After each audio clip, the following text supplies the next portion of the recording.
Good afternoon, everybody. Welcome to class today. Thank you for joining me.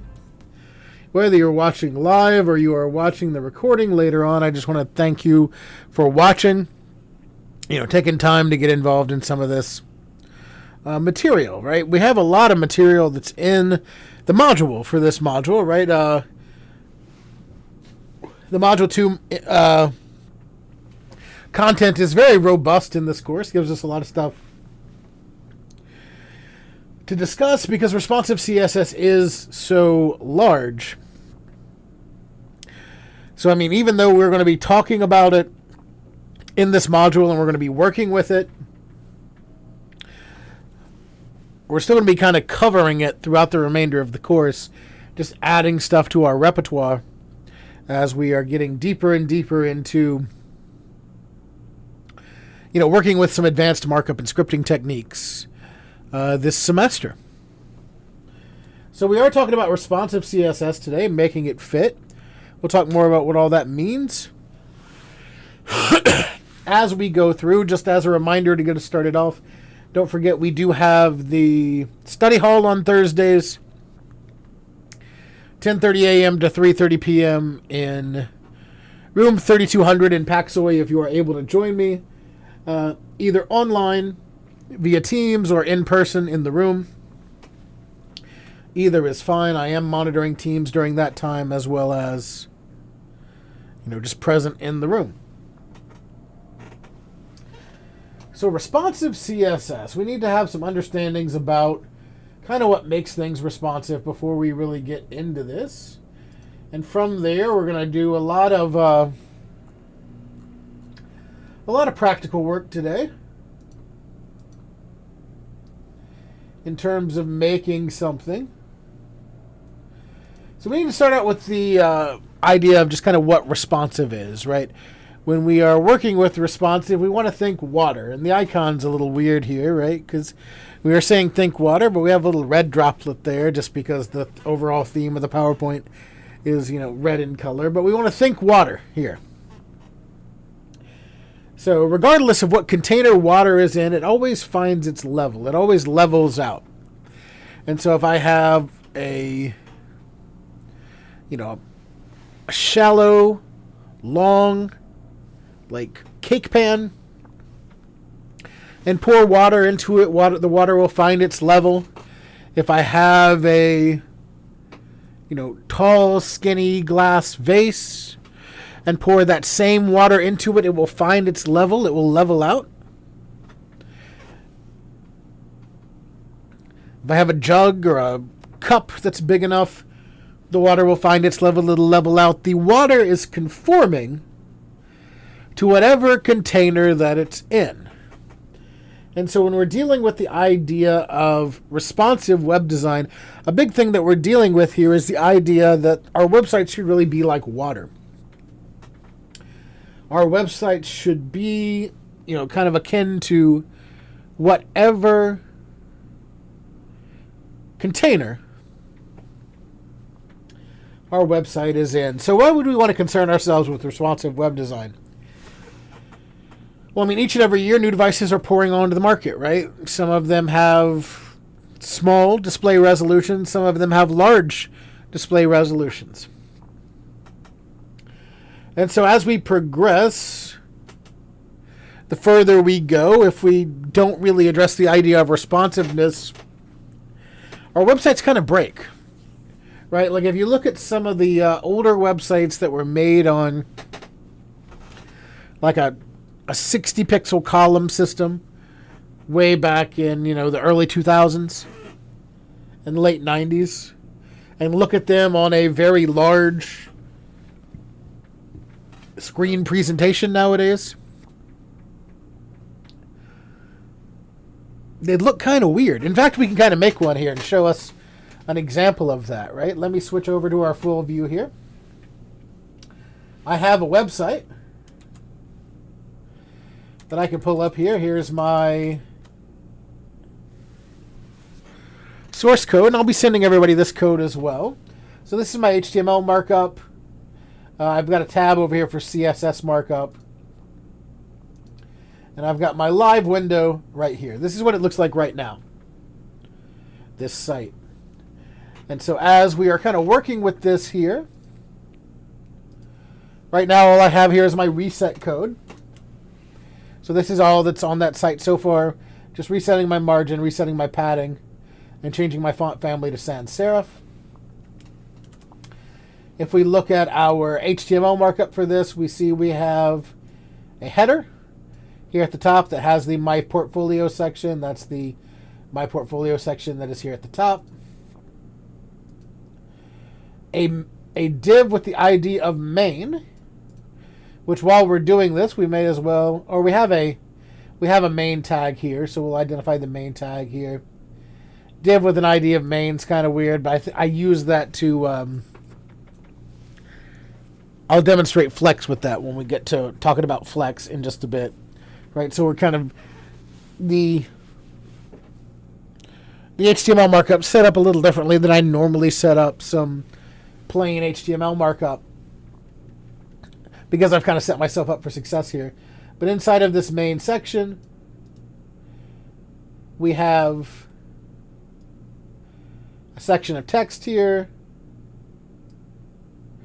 paragraph here at the top, that's side 1. We have some different sections here in the middle. We have an empty item here at the bottom, that's side 2, and an empty footer at the bottom. So traditionally how we would do this is we would give it a little bit of styling. If we were to do it back in the day, we would work things on a 960 pixel grid, which means that anything smaller than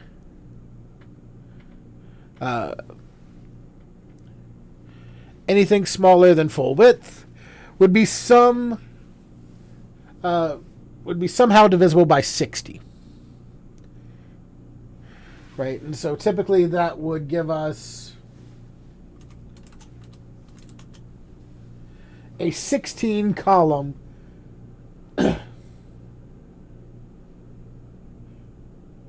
or it'd give us some number of columns that we would work with.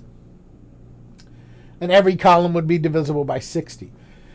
So if we looked at this site as it is, right, we pull it up here. We see we got a header that we could make full width. We got a footer that we could make full width, and we have this item here in the middle. So by default, if we were working with this, we would use just all pixel measurements as we were doing before. So just to kind of make this similar to what we would have done in Web 1.15, we would have focused our header element selector. We would have left it at full width, so we wouldn't have put anything here.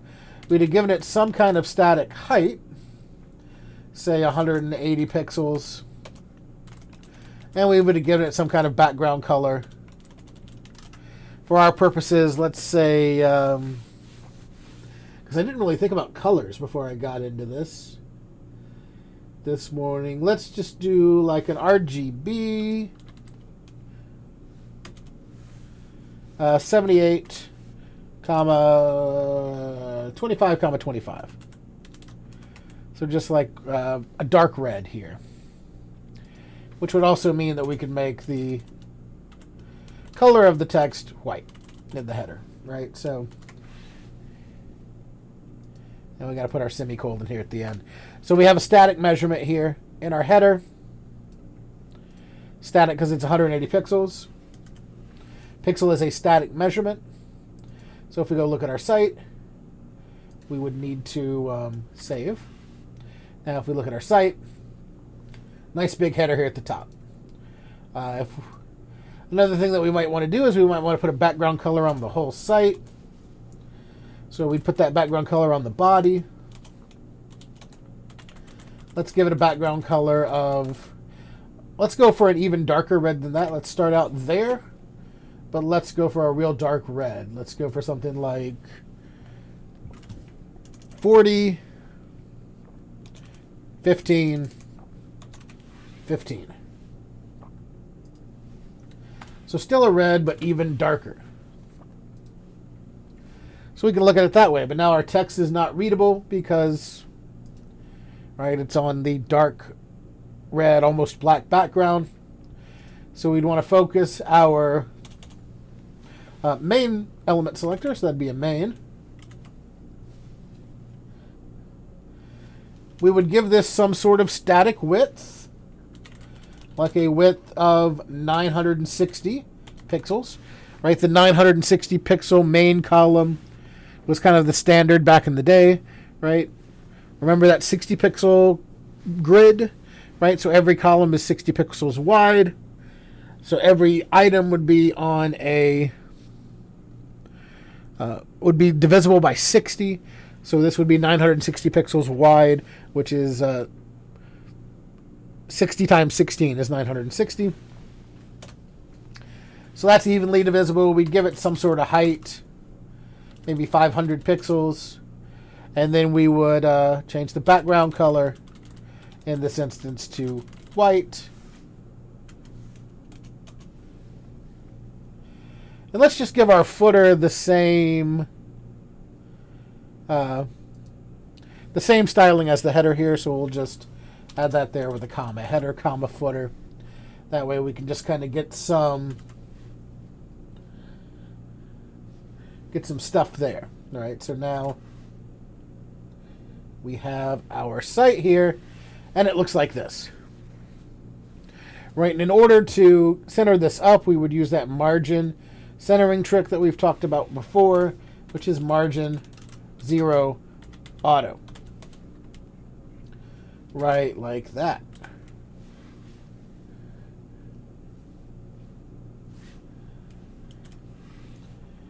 And we might also want to put a little bit of padding in here since we reset our padding.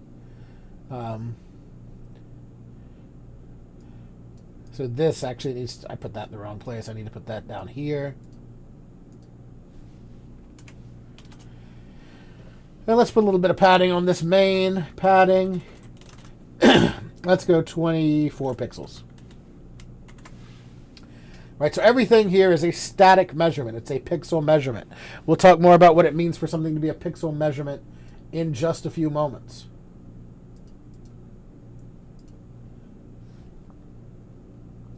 All right, when we look at the site now, it looks like this.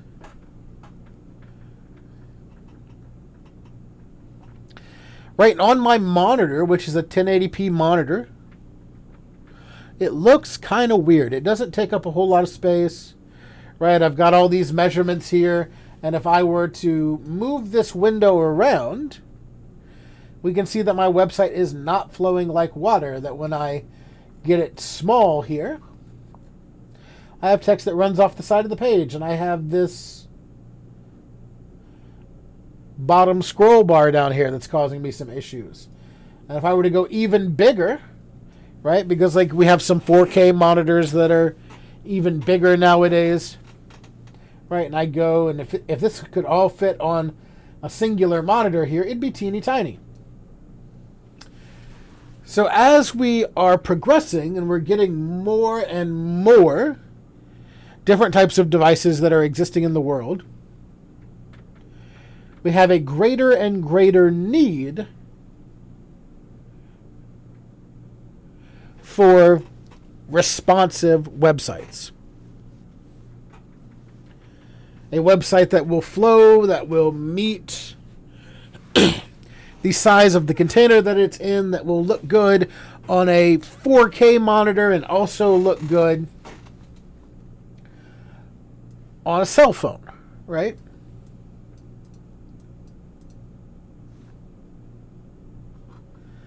And so we will kind of fix this site here to be more responsive as we progress throughout this class period.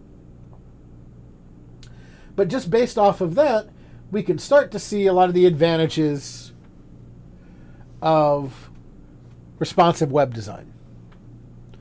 Right? We have one single HTML document to maintain. One of the ways that would actually happen back in the day is we would actually have different sites. Right? If you're old enough, you remember like going to mobile.something.com. Right? We used to have an entirely separate mobile site here at Cleveland Community College where you'd go to mobile.clevelandcc.edu to get to the Cleveland Community College mobile site. Right? And it was an entire page of HTML and CSS that was completely different than anything else. Right? So instead of having all these different sites to maintain. If our website's responsive and fits on any device, then we only have one HTML file to maintain, one CSS file to maintain. And then it's usable on anything, right? It's also a better user experience, right? Because we're having the same site with no changes, a similar visual appearance, right? It's not going to be the exact same visual appearance, but it is going to be a very similar visual appearance between the sites, and it's going to work the same. So we're dealing with something here that is flexible and adaptable, and we can also use the same SEO strategy as well, right? Because it's one site, one search engine optimization strategy, and all that kind of stuff, right? So we said pixels were a static measurement, and that is true. However, when we ask ourselves how big a pixel is, that does bring some questions about, because how exactly big a pixel is not standard. There's no such thing as a standard pixel size. Now, if you Googled how big is a pixel, it might tell you 0.0104 inches. And that is true with a caveat. That is true with a 96 pixel density. And that is the only case when that is true. Right? The screen density or pixel density is what gives us that physical size of 0.014 or 0.0104 inches per pixel. That is with a 96 pixels per. That's with a screen that is 96 pixels per inch. With that, or a 96 pixel density. Right? Because if I have 96 pixels that are fitting inside an inch,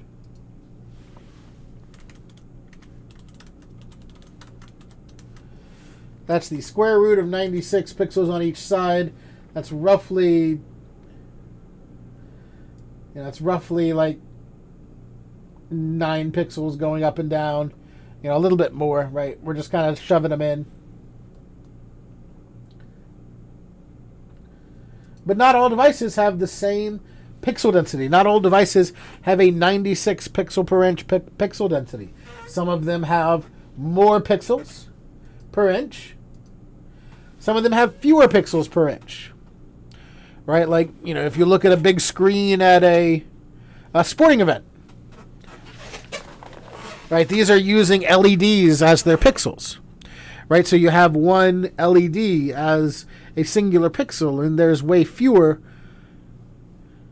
LEDs that are a pixel per inch than there would be a pixel on a standard size screen. Some high pixel density monitors will have way more pixels per inch. So when you see that 0.0104 number on the website, that is how big a pixel is, with the caveat that it is on a 96 pixel per inch pixel density screen.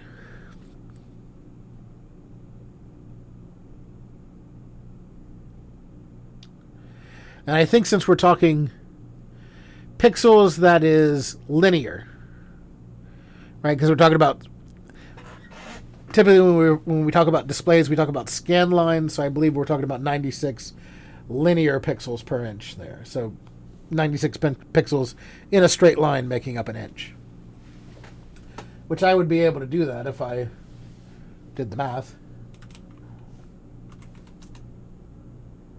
Yeah, if I go 1 divided by 96, it is 0.0104. So, yeah, exactly.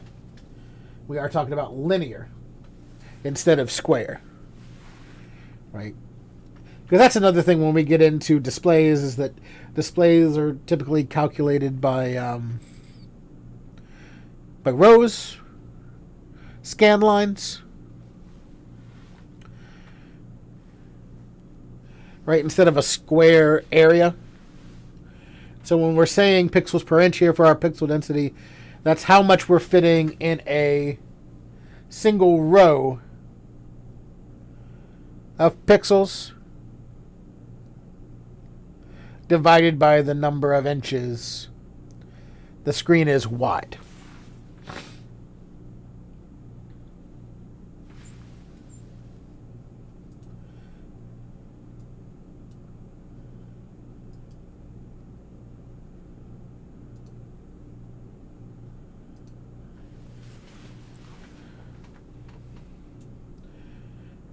Right, so for example, if we have a 12-inch wide monitor, to get 96 pixels per inch, or if we had a 1080p monitor, so that's 1080p, or that's 1920 by 12 inches,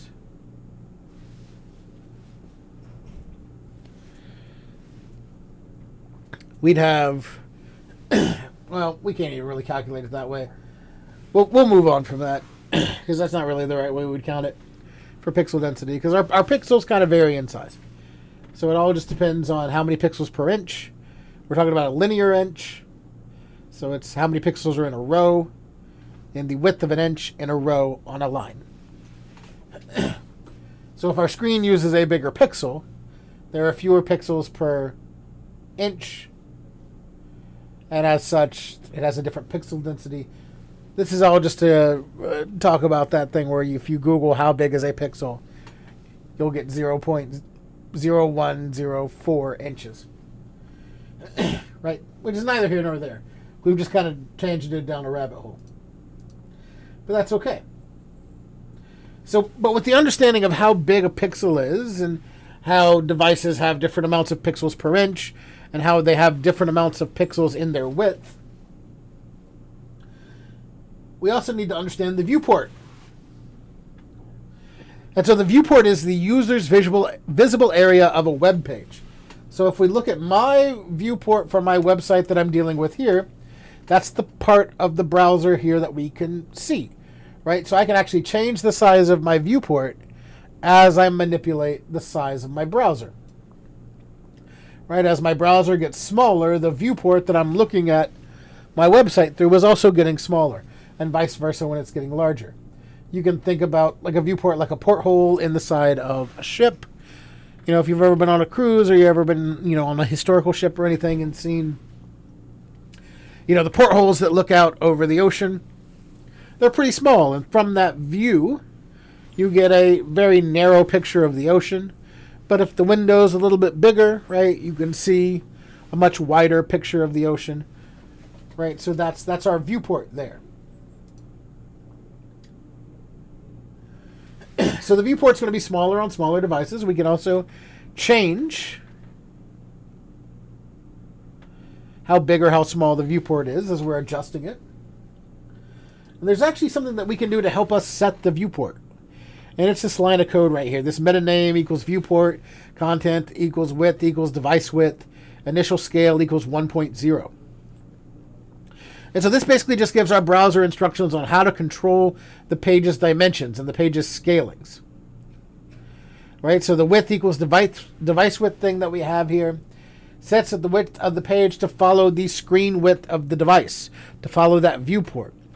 And that's going to vary based on device, right? So if we have this, then our website will be more likely to be able to flow like water. Right? It'll be smaller and larger. We'll see what that means more in just a little bit. But the initial scale equals 1.0 part, that sets the initial zoom level for when the page first loads. It's set to just 1, and then if the user zooms in or zooms out, it adjusts accordingly. So one of the first things that we can use to make our website more responsive are responsive units, right? We've used static units to build our websites up until this point, right? For those of you who took Web 115 back in the spring, which should have been all of you, or at least at some point, right? Maybe not back in this particular previous spring, but at one of them at some point. And in that course, we did everything using static pixel widths. Every width, every height, every font size, all that kind of fun stuff was all static pixels. And we did that because we were just learning, right? And so if we added all this stuff onto it while we were just trying to learn that stuff, it just kind of clouds things up a little bit.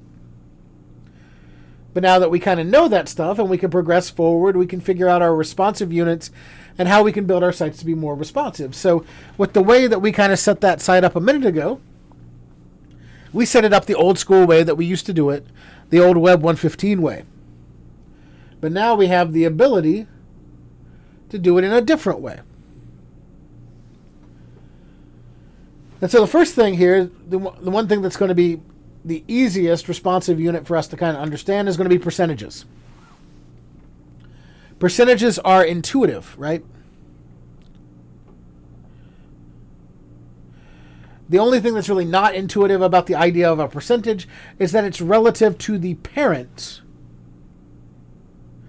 of whatever item or element you're working with, right? So if you have one element that is 70% of the viewport, and then the child of that element that has 70% of the viewport is 50%, it won't be 50% of the entire screen. It will be 50% of the 70%.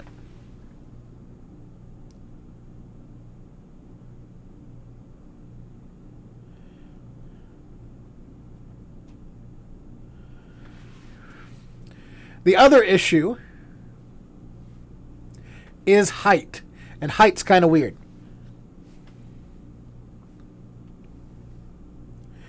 Because height actually gives you a percentage for width. Right? There's actually a better way that we can do that we'll look at for height. So we will deal with width for the time being with our percentages. So if we look at the site that we're working with here, we can pull that back up. One of the big things that we noticed here is in our main, we did 960 pixels wide. And so if we change this to something like 80%, now that's going to fill up 80% of the viewport instead of being a static amount of pixels wide. So what we should expect to see here is for it to be always at an 80% width. So we'll have a little bit of the background showing through on both sides. And as we make the browser smaller, it will adjust accordingly, right? So if I make it bigger, you can see that now that inner window is way bigger. And if I make it smaller, you can see we're not getting the bottom scroll bar the way we did before. We do have this height issue to deal with here. But we see we can take it all the way down to make it as narrow as it can be. And that white box adjusts accordingly, which is pretty cool.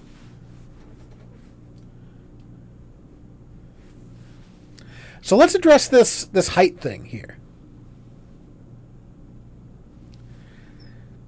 I'd like to do that. I got a bit of a different viewport to address that, or a different unit to address that with. Kind of a hint there. And it's our viewport unit that I'm addressing that with. So our viewport unit is similar to percentages, but instead of being a percentage of the parent of an element, it is a percentage of the viewport. So the viewport is always going to be a relatively consistent size based on the viewport that it's in.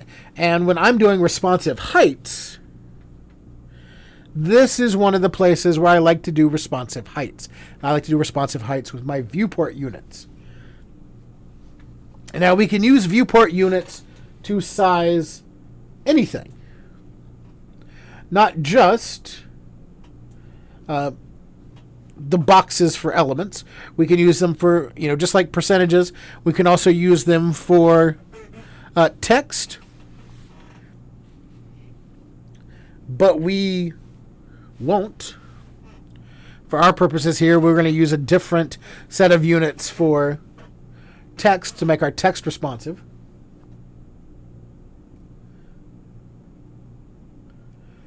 That are going to be relative sizes. But we see here we have VW, VH, Vmin, and Vmax. And when we're talking about Vmax here, we're not talking about Pokemon. We're talking about the viewport maximum length. Right, so 1 VW is 1% of the viewport width. So whatever that might be, right, is always going to be 1 VW. So it's kind of like 1%, but it's going to be... But 1%, if we used a percentage, would be of the container, whereas 1 VW is going to be of the viewport. 1 VH is of the viewport height.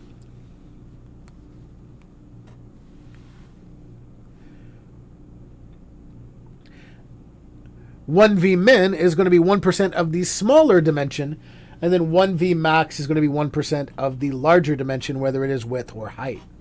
And again, that's based on viewport. So if I go over to this site here that we're working on, and I take my main height here,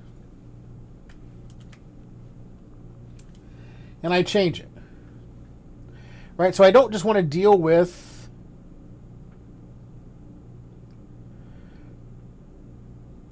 the height here. I probably also want to deal with the height here as well. And so I can kind of make some decisions as to what I want this to be. So what I would say here is I would say, okay, height.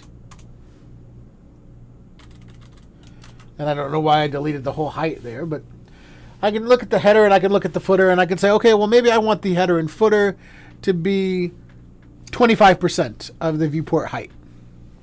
So I can go 25 VH for viewport height. And for our main here, since our main contains the main information on a particular site, one thing that I might want to do here is make this a min height instead of just a regular height. A min height allows me to set a minimum height for something to be, and then if more text is in there than needs to be there, it will just flow and make it larger, right? So for example, if we just look back at this, right, and we'll go ahead and see some differences here as we're dealing with it. Right, we see our top and bottom here is a little larger as we're looking at this. But if we make this smaller, we see when we get to really, really small down here, it spills out of its container.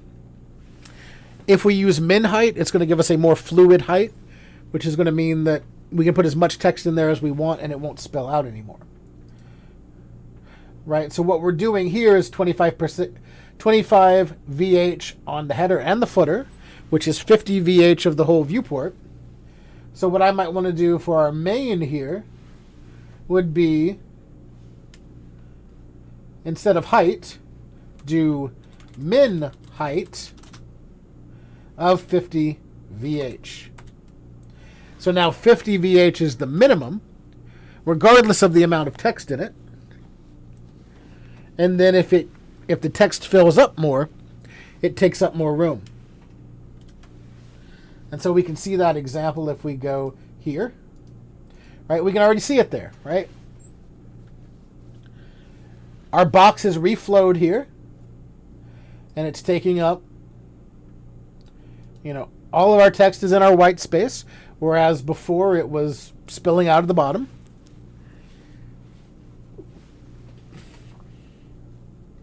Right, so it is really kind of just that simple to make a responsive website. Right, and we can see here when we go full width, Right? Look at how much of my screen is being taken up here. Right? I did the math and I set my viewport height to equal 100%. So I have my entire page contained here. You can see there's no scroll bar down. My header is 25%. My main here, my content, is 50% by default. And my footer is 25% by default. But it grows, right, when my viewport gets more narrow. It grows to accommodate the text in there.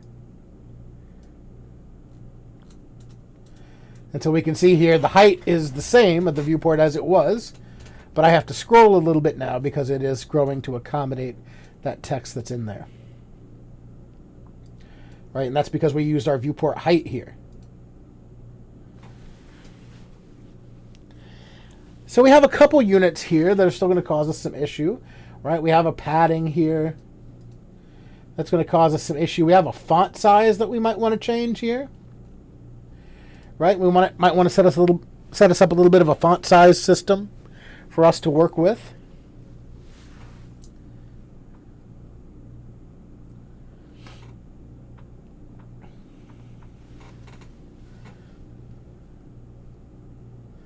Right, so let's go with editing the font size. Why not? And there's different ways that we can do this, and we're going to approach it a slightly different way. I think for the title of our portfolio up here, I'm going to do something a little bit fancy, and I'm going to use viewport width for that. And for the rest of my font, I'm going to use M and Rem. M and Rem. These are relative font sizes. So instead of defining a pixel base, we're using an M or a Rem unit. And M and Rem are different. Right? M is relative to the parent container, and Rem is relative to the root or relative to the document.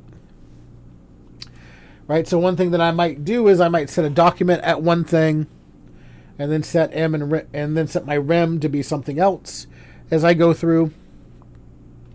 Right, so for example, if I wanted to kind of control that based on a relative font in my asterisk selector up here, I might set a specific font size. That would apply to everything, and then we could do things in M and Rem based on how big we want them in relation to the font size that I set here in my asterisk selector. Our M, on the other hand, is relative to the parent. So if we just use M's, then it's going to be relative to the size of the default font for a user. Now, one of the issues with a Rem, or an M rather, is you have to kind of be careful where you put your font size at. And where, if you use your padding specific places. These are also good values to use for padding and such. We have to be kind of careful where we put these things at. Because if we set an M value in our parent container, right, for example, if in my body, I say, okay, body font size 1.2 M, that's going to change the font size to be 20% larger than the baseline, being 1. Right? So it's basically the current size times 1.2. Right? So it's going to be 20% larger than the font in the body. And we can see that there. But now, if I change the font in main, right, just so we can kind of make that clearer, I'm going to comment that out for just a second and then re-comment it back in just so we can see it. Right, so that's with our M commented out. Right, we can kind of see how small it is. And then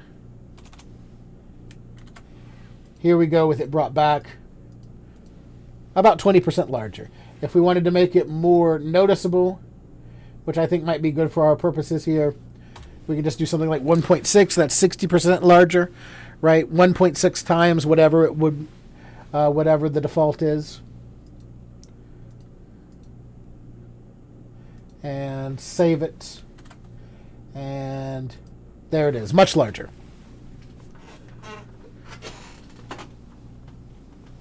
Right, so let's talk about the issue with M here, is that it's relative to the parent.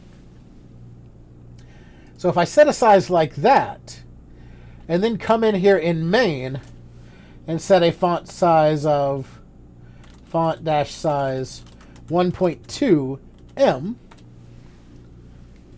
that's going to be baseline size times 1.6 times 1.2, right? If we kind of use our old school way of thinking about it, if we used a static size of 24 pixels here, and then used a static size of 16 pixels here, it would get smaller. But with what we're doing here, it actually gets even larger. Right? Because it's based on that parent font size. So it actually gets even larger.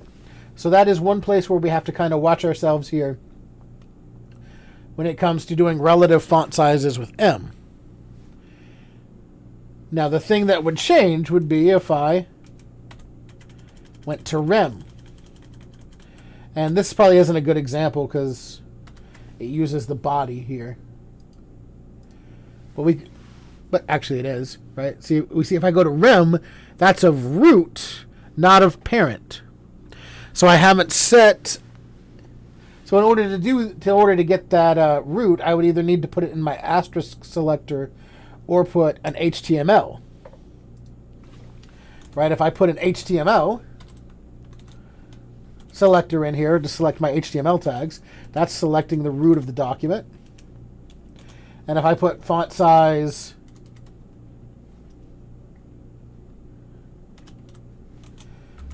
let's say 24 pixels in here. Now that's the root of my document. Currently it looks like this. Save this so the root of my document is bigger. And now it looks like this. Right, so these are relative units. So for the document that you'll get when this is over, I'm going to leave that there, and I'm going to make this like 0.8. I'm going to make this actually smaller, so it actually shrinks it back down a little bit. And once you get this, you can kind of make a copy of it, and I'm going to send it out via GitHub. 0.8's probably even too. Oh, it's still on rem. I need to change this back to M here instead of rem. So now it's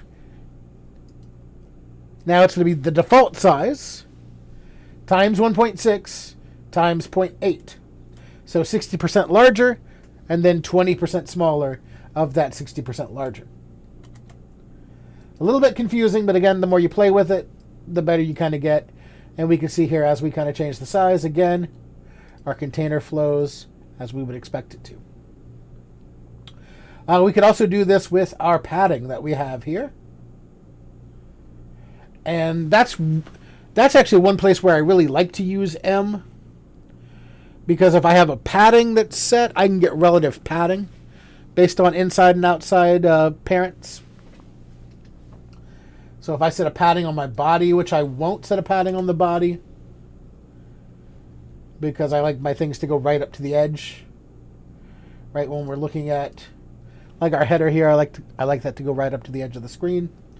But if I had other elements inside of here, which we will, I might want a little extra padding on the interior than I do on the exterior.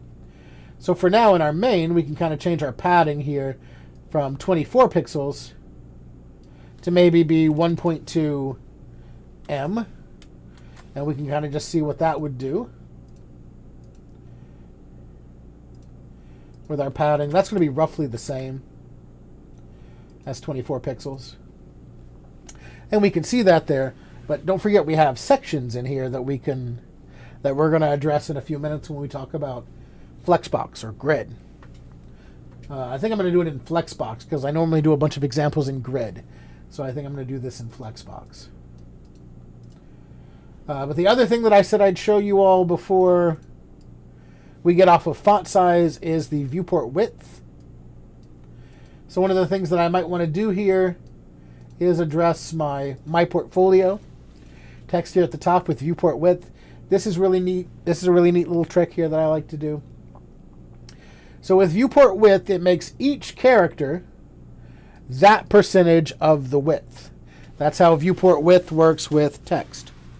So each character, if I put 3 viewport width, each character would be 3% of the width of the viewport. So right now, it's just a standard H1 size. Right? If we make this skinnier, it stays the same size. If we make it larger, it stays the same static size. But what I might want to do here is address my H1. So we'll add an H1. Actually, did I put any other kind of selector in that? It doesn't. I don't think I did. I sure didn't. We can use child selectors, which we talk about in a future module. So we won't do that here. We'll just focus our H1, and we will make it font-size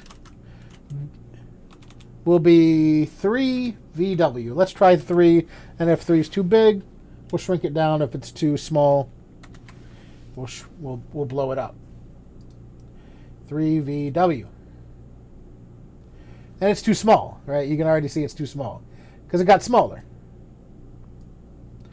But we can see now that if I take it down, take it up, it's growing and shrinking relative to the size of my viewport, which is pretty cool, right? So it looks like what I might want to do here is maybe something like 10 VW for my font size here on my H1. Let's try 10. That looks a little bit better. Right, if we go full size, it's nice and big there. If we shrink it down, we can see it shrinks down accordingly.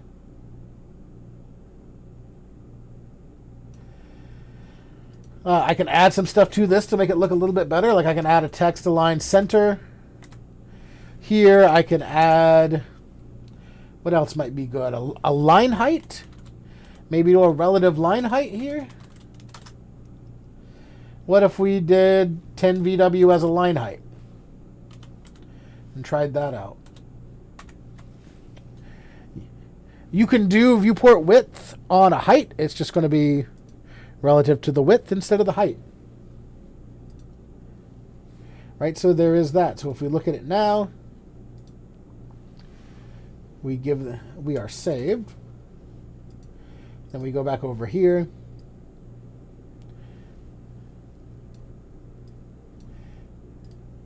And so one of the issues that we kind of see here is that, you know, we might want to put a min height on our header here, because we see if we pull it even bigger than the screen, it flies off the bottom. So we might want to change this to be a min height in our header and footer instead of just a height. So we can add a min dash here.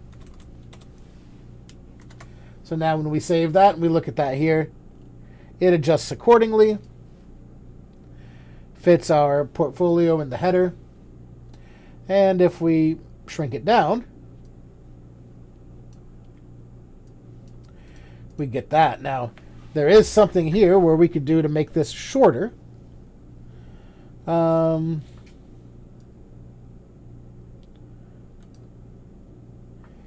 line height doesn't seem to be working how I want it to work.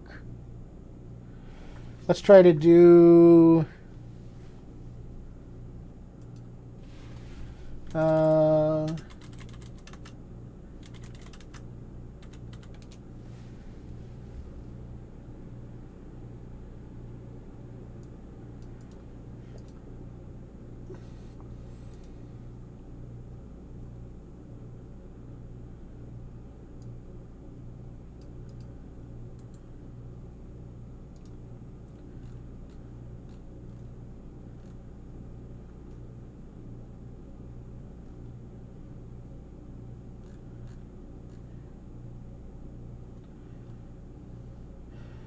There's some calc tricks and stuff that we can do with this, but we won't bother.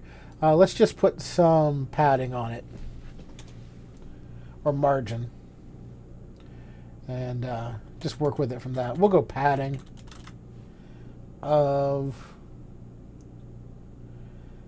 1.4 M. And save that. And that looks pretty good. So now if we make it larger,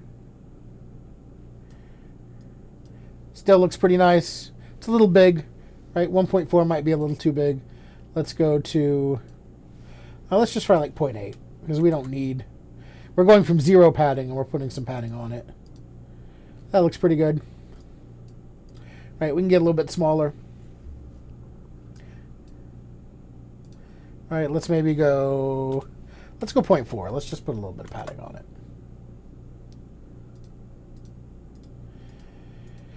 So now if we go smaller, it's going to go smaller accordingly.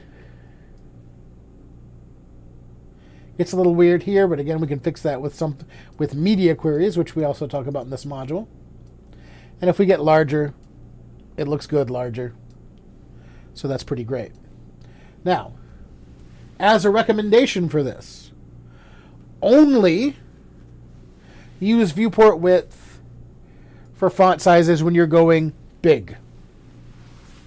Right? When you're going to use something big like a heading. Don't use it for text. Right? Because you can imagine as we get smaller, you can think kind of proportionally. If our body copy here was smaller, it would be unreadable at this size, right? This is still fine because it's still big, right? It might even be better because it's proportional, since it's a nice big headline.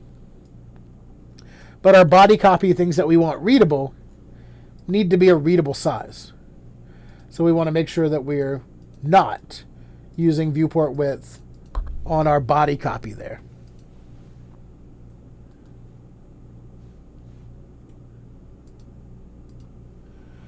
I want to talk about Flexbox here. And you all have some really great resources in the module. Grid Garden and Flexbox Froggy. That are some pretty fun games to kind of help you practice Grid and Flexbox.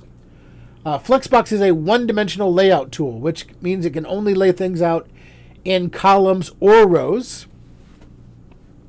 Whereas Grid is a two-dimensional layout tool, which means you can lay things out in both columns and rows.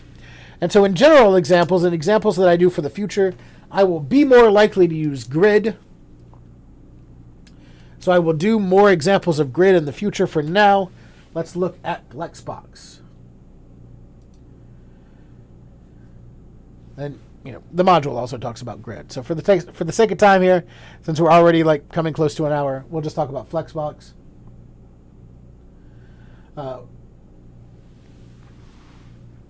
Cross-browser relative positioning is incredibly hard. Right, if you'll remember way back to like close to the start of Web 115, we talked about position property and we talked about floating. And you'll remember back to that, it works, right? It's something that we can deal with. But it's also kind of frustrating. And they're not very conducive to, using responsive units for them. So we can use Flexbox for that. A big thing for Flexbox that we'll do in the future as well is we'll take a big thing and we'll center it up to the page. Right? One of the things that we'll do together when we do the animation module that we have coming up is to make a little interstitial or modal animation, like a loading animation, which is pretty fun. And in order to do that, we'll need to be able to center it to the page. Making sure all of our interior containers are the same height, making sure we have a multiple column layout that looks good, right? That's what we're using Flexbox for.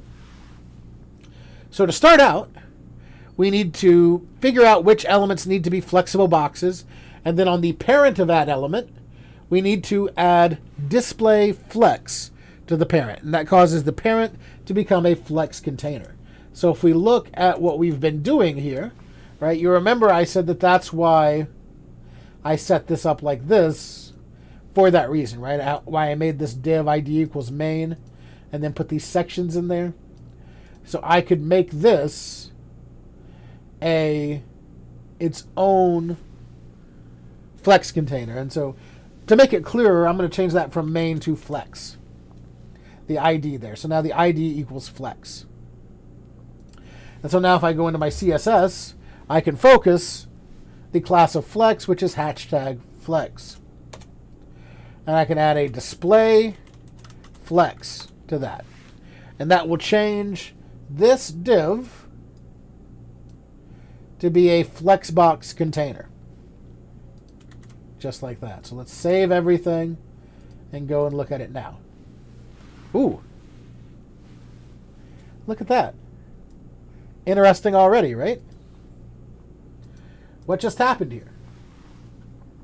This single declaration, just by adding display flex, gave us a multiple column layout with equal sized columns.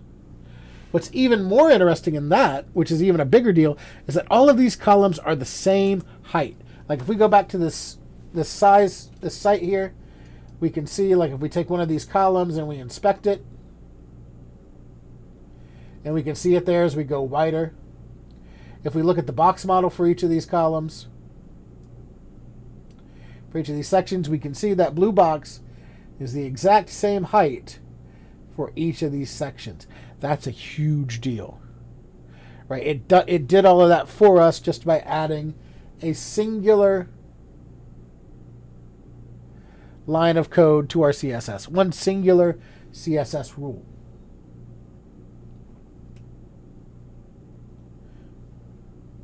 So as a result, we can do all kinds of stuff with this. In the interest of time, we're just going to look at wrapping. Right? And we're going to use flex wrapping. And so that way I can basically set a flexible width of an element. And then if it kind of gets past that, it will wrap to the next line.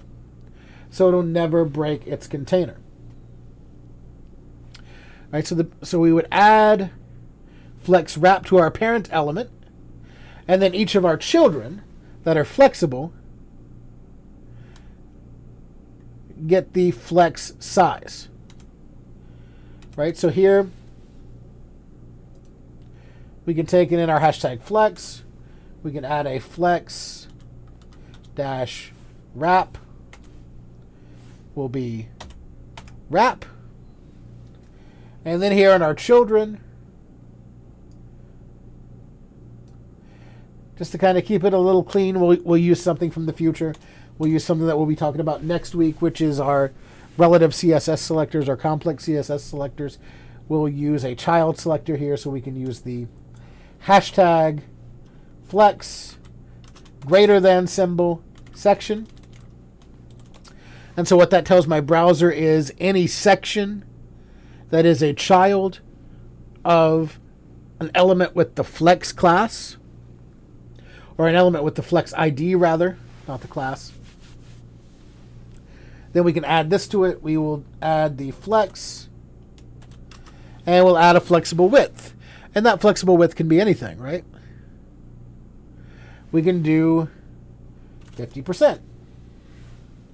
We can also do some padding if we wanted to, right? Padding of maybe 1.2 M. Right? And if we save this now, and we look back at the site that we're working on, we can see what it did here, right? Since we did 50%, and our box sizing is border box, that means padding is added to the box size. We see all of our boxes here are 50%. So 50% and 50% is 100% of the parent container.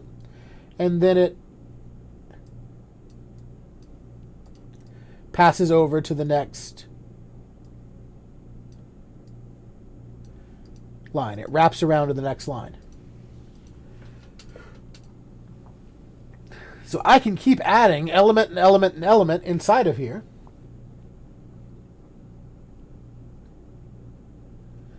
And it's going to keep on doing this. Now, we don't even necessarily have to write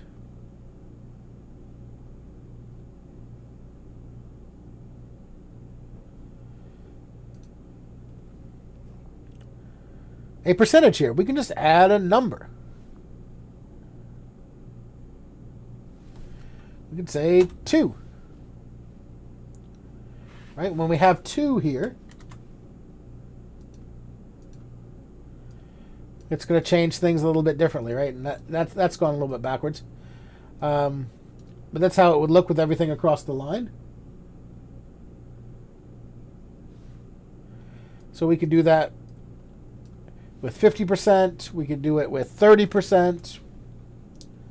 Right? If we did it with 30%, that would mean we'd get 3 on a line. Like that. We can see it's kind of centered up. Right? It fits everything. Everything's still the same height.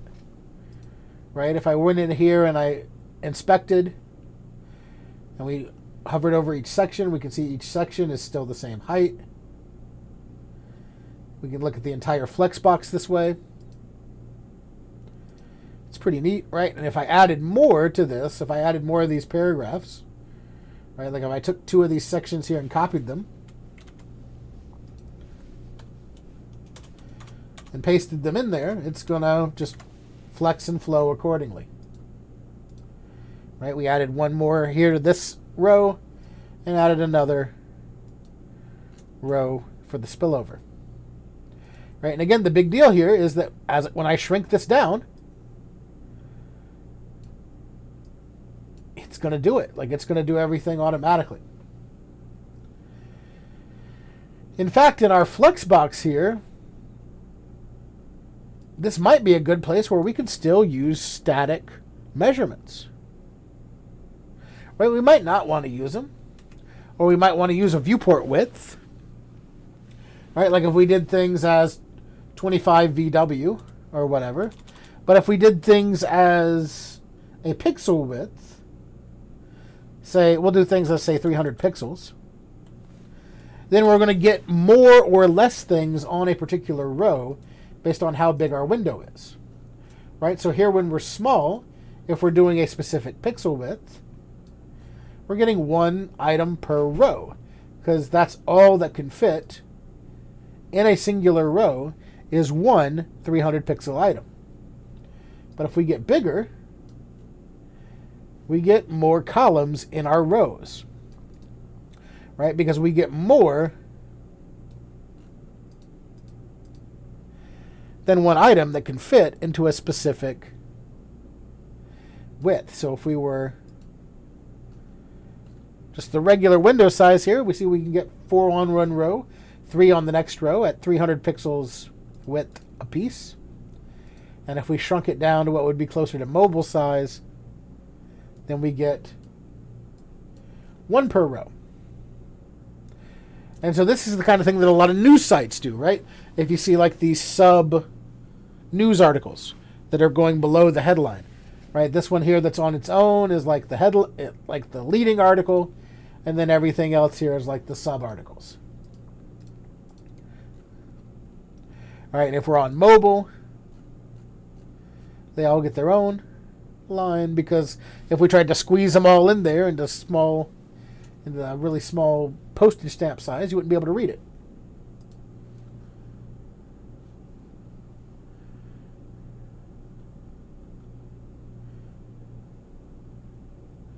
And so that's our flex wrap.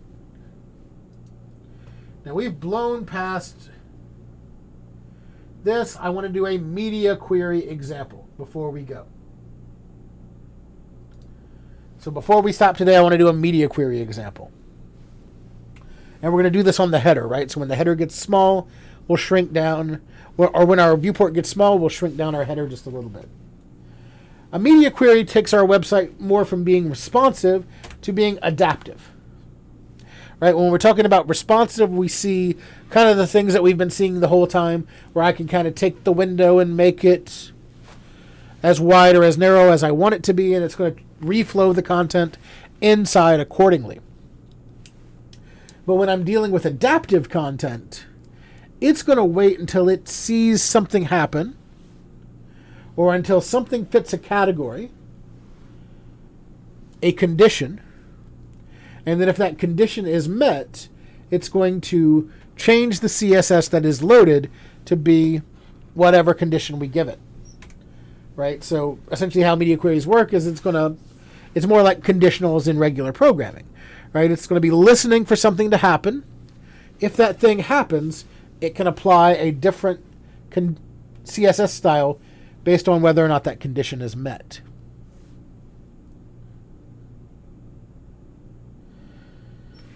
So let's do an example with what we're working with, right? By default, my portfolio here is min height 25 viewport width. 25%, 25 viewport height, not width, height. But when we get down to this, we get this small text here, and we get a lot of extra room here. Right? So we don't necessarily need that at that point. We like it when it's this big, that way it can stay nice and large, but when we get down to this size, it's just a lot of extra empty space. So by default, we're doing this, but what we want to say is when the media hits a certain width,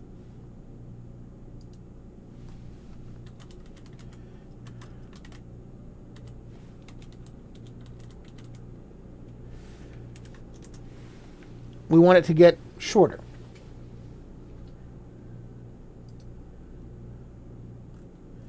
Right, so in doing that in my CSS, I'm going to start off by setting @media. And so that tells my computer that this is a media query. So @media screen and max device width 480 pixels, let's say. So this is just telling my computer at this size, we're going to do this. Let me zoom out before I try to move my mouse here. And we'll put one set of curly braces around it that's going to contain all of the rules that will happen if this media query gets triggered. Right? So we have this one set of media queries, and then on the inside, we're going to put the changes that we're going to make. Everything else is going to apply, so we only need to focus on the changes that we're going to make. So we might put header, min height 10 VH instead of 25. So now if we save that, we look at this, right? By default here it's 25. As we get smaller here, we can try to see where it jumps. And I might want to do it even smaller.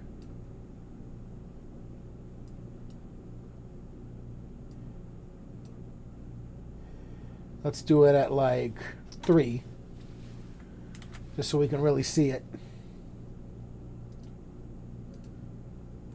Or let's just set it at a static pixel width.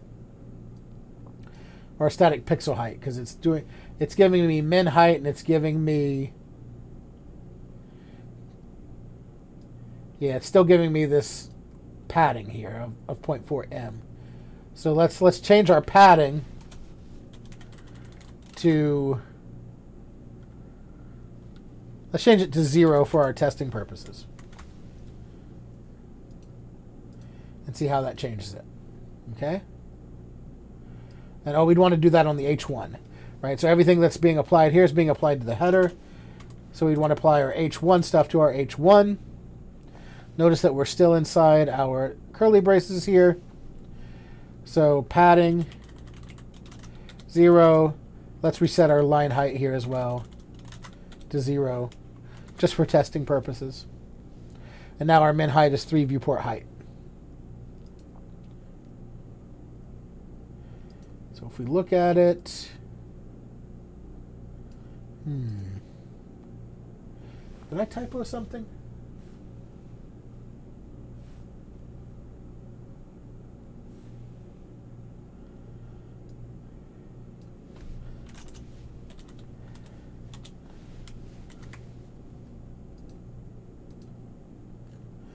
I must have typoed something. Let me check my notes here.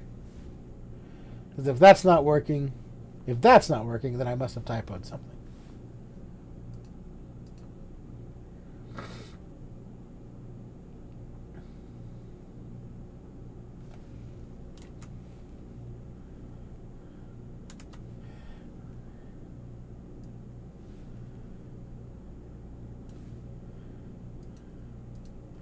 Let's try only screen and max device width 480, or maybe I'm not at 480.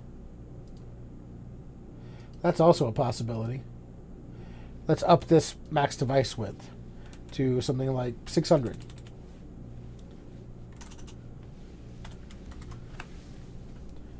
You know, new graphics card, new monitor.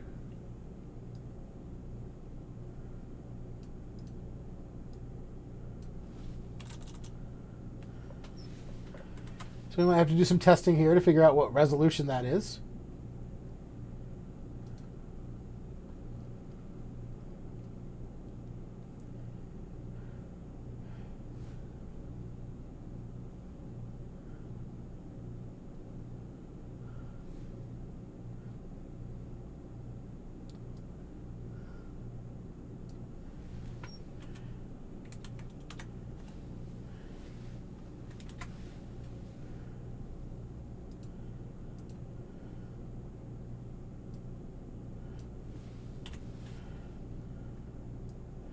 Instead of min height, let's just switch it to height. I'm sure there's something I'm overlooking here. You're all probably watching this like, I know what you did. At least I hope you are. Pull up my notes here and let me check that.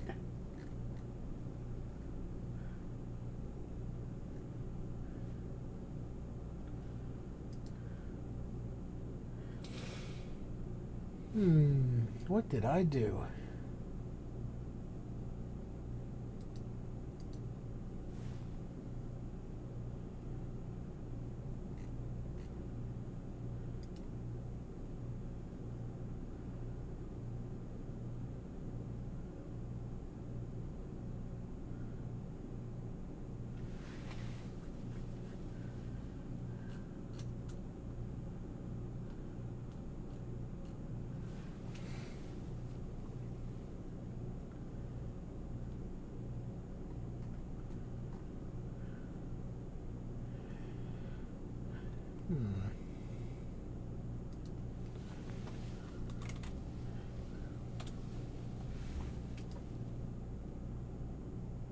Oh, I bet that's it. It's the viewport.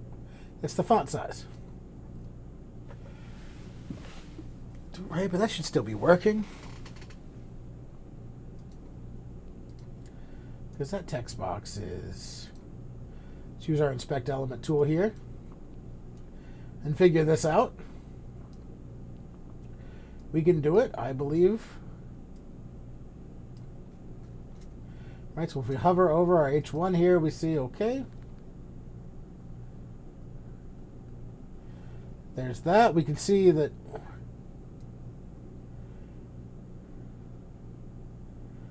if we're down that size, our header here should be triggering our media query, but it isn't.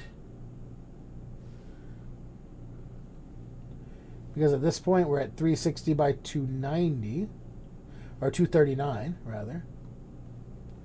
So why aren't we triggering?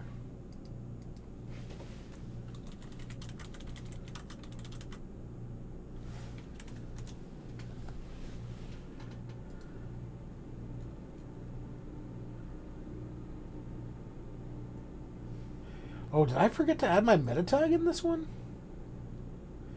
No, it's there.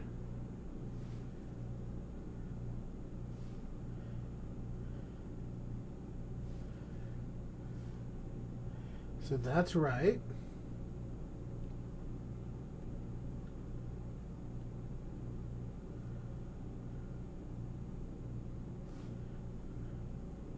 Oh, I'm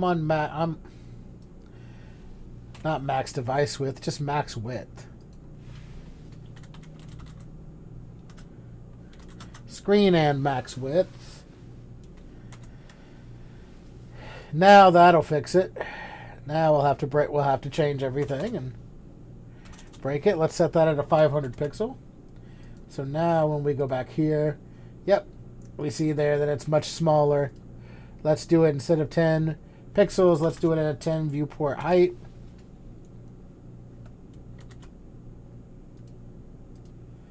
There we go. We can see that's much smaller. Good, good, good. Right, let's add just a little bit of padding here. So if we have 0.4 padding here, let's try like 0.1 padding here. 0.1 in padding. And we'll just, I don't think my line height's working here because I'm not sure it works with VW.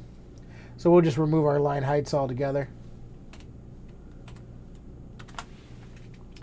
And so now we can see if we're big size like this, it stays at one size. When we get below our max width of 500 pixels here, we'll see it jump and get smaller, right? And then we can see that takes up a more proper amount of space there.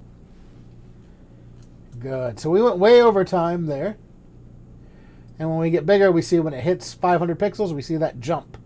And so that jump is the difference between adaptability and responsiveness. Responsiveness gives me this nice flow as I resize my window. When I get to the point where the media query triggers and it jumps small, that's adaptability. Good. So that's all that I have for you all today. Thank you for watching again. If you have any questions, please let me know as you're watching. I'm going to hang out in the chat for just a few minutes just in case anybody who's here with me live has any questions. If you're watching the recording and you have questions, please feel free to email or Teams message me. That's all that I have for you for today. Thank you for watching. We'll see you next time.